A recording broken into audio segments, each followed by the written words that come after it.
ওজন স্কেল কর্পোরেশনে আপনাকে স্বাগতম।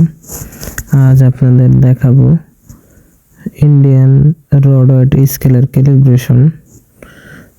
আমাদের কাছে সব ধরনের স্কেল এবং স্কেলের পার্টস পাওয়া যায়, তাদের লাগবে যোগাযোগ করবেন স্ক্রিনে দেওয়া নাম্বারে।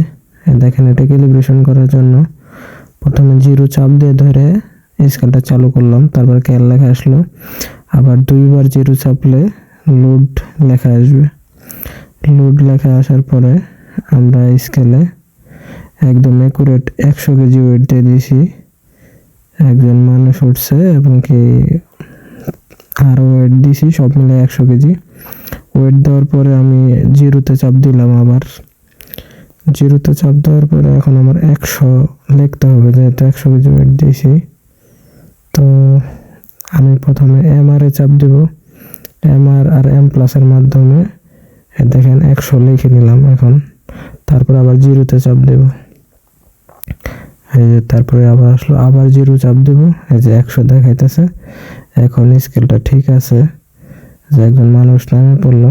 নামে পড়ার পরে আমার আরো 32 কেজি 900 ওয়েট আছে এখানে রাখা।